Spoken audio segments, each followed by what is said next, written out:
चलो देखो एक्सरसाइज 6.3 सवाल नंबर तीसरा। देखो सवाल में क्या बोल रहा है कि समलंब ए बी सी डी जिसमें ए बी समानांतर है डी सी एक समलंब चतुर्भुज है।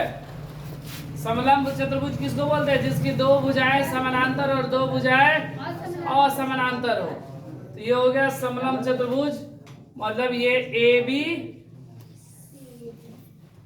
सी डी, ठीक है। ए बी सी डी ये दोनों आपस में समानांतर है और विकर्ण AC और BD परस्पर O पर प्रतिच्छेद करते हैं। ये विकर्ण AC हो गया और विकर्ण ये क्या हो गया BD। ये कहाँ मिले? O बिंदु पर।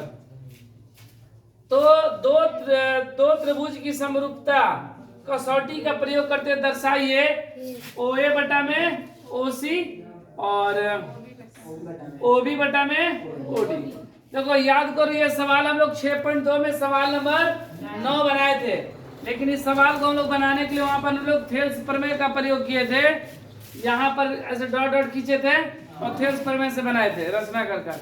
लेकिन यहाँ पर हमको थेल्स प्रमेय का प्रयोग नहीं कर रहे हैं। यहाँ पर बोला गया है कि समरूपता की कसौटी का प्रयोग करते हुए। अगर ये नहीं लिखा रहता तो हम लोग एकदम उसी तरह इसको बना देते, लेकिन यहाँ पर लिखा गया है कि समरूपता का हमको प्रयोग करके तब बनाना है। मतलब यहाँ पर दो त्रिभुज को हम लोग समरूप दिखाएंगे, ठीक है। तो देखो दो त्रिभुज हम लोग कैसे समरूप दिखाएंगे, उससे पहले जो जो दिया गया वो लिख लो। दिया है, क्या दिया गया है कि ए बी सी डी एक समलंब चतुर्भुज है।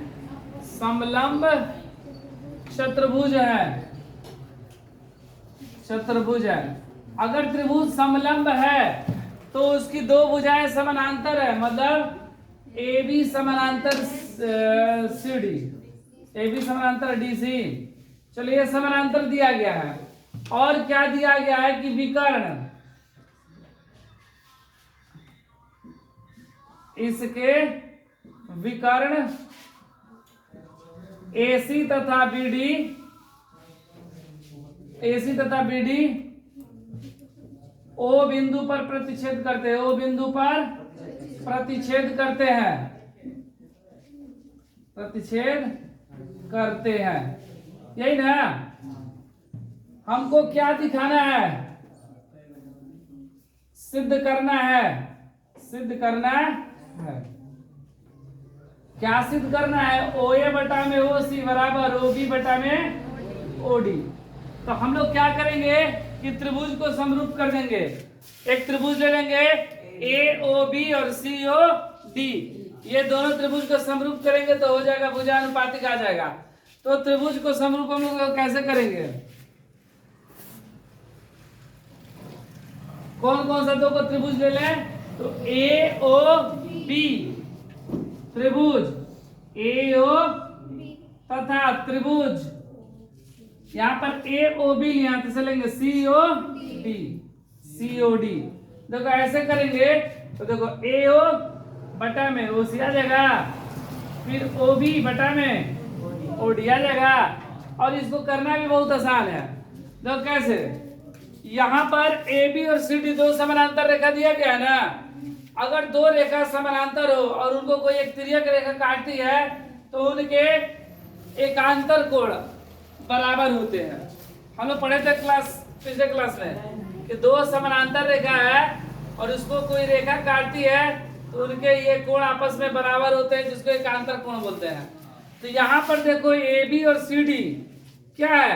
समानांतर रेखा है और OC एक तिर्यक रेखा काटती है, तो मेरा जो एंगल A होगा यह एंगल C के बराबर होगा एकांतर कोण से।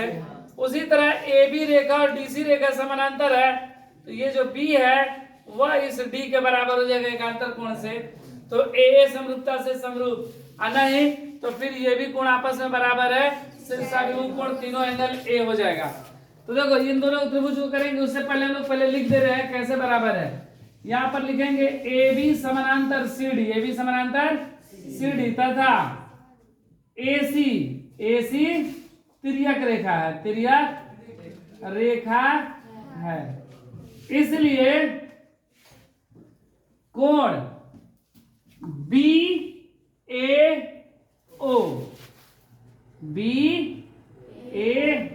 बराबर कोण OCD ओ सी समीकरण 1 ले लेंगे, ठीक है।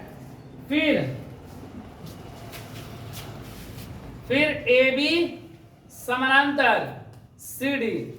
अब क्या लिखेंगे कि बी डी तिर्यक रेखा है तथा बी डी तिर्यक रेखा है, तिर्यक रेखा है, इसलिए कोण ए बी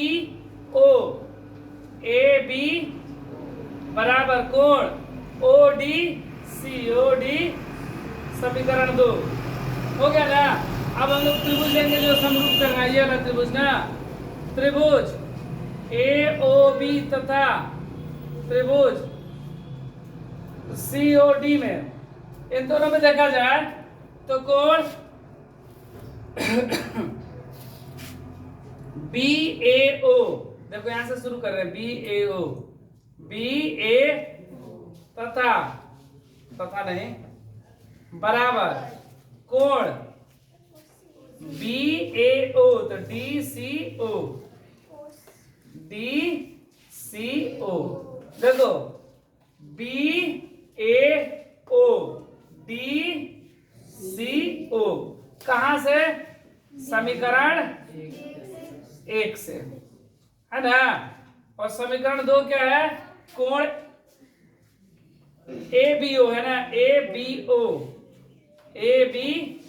तो यहां पर क्या हो जाएगा? पहले ए लिखे तब बी तब ओ ना, तो पहले सी लिखेंगे तब डी तब ओ, कोण सी डी ओ। आकृति में देखो ए बी ओ और सी डी ओ, ये कहां से?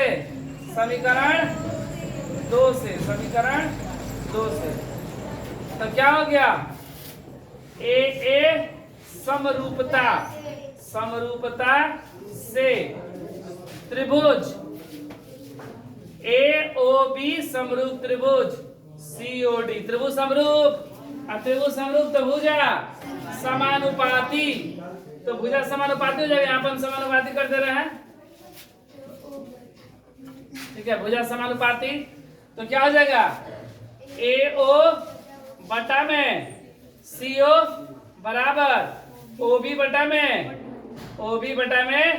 ओ डी, सिद्ध हुआ। ये ना वो करना था।